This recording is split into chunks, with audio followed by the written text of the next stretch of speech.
ఓం శ్రీ గురుభ్యో నమ. కొంతమందికి ఈ తలలో చుండ్రు చాలా ఇబ్బంది పడుతుంటారు. వారు చాలా వేదన కూడా అనుభవిస్తుంటారు.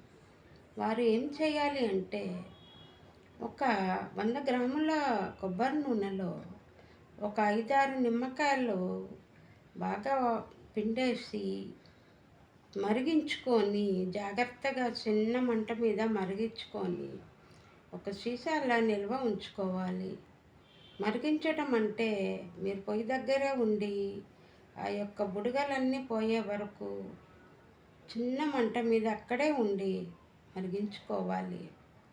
చల్లారిన తర్వాత అది గాజు సీసాలో పోసుకొని రోజు అప్లై చేసుకుంటే ఆ యొక్క అట్టలు కట్టిన ఇది చుండ్రు ఏదైతే ఉందో అది ఊడిపోతుంది. చక్కగా చుండ్రు సమస్య నుండి మీరు బయటపడతారు. మీరే ఆచరించి చూడండి. మాకు కామెంట్ చేయండి. శుభం.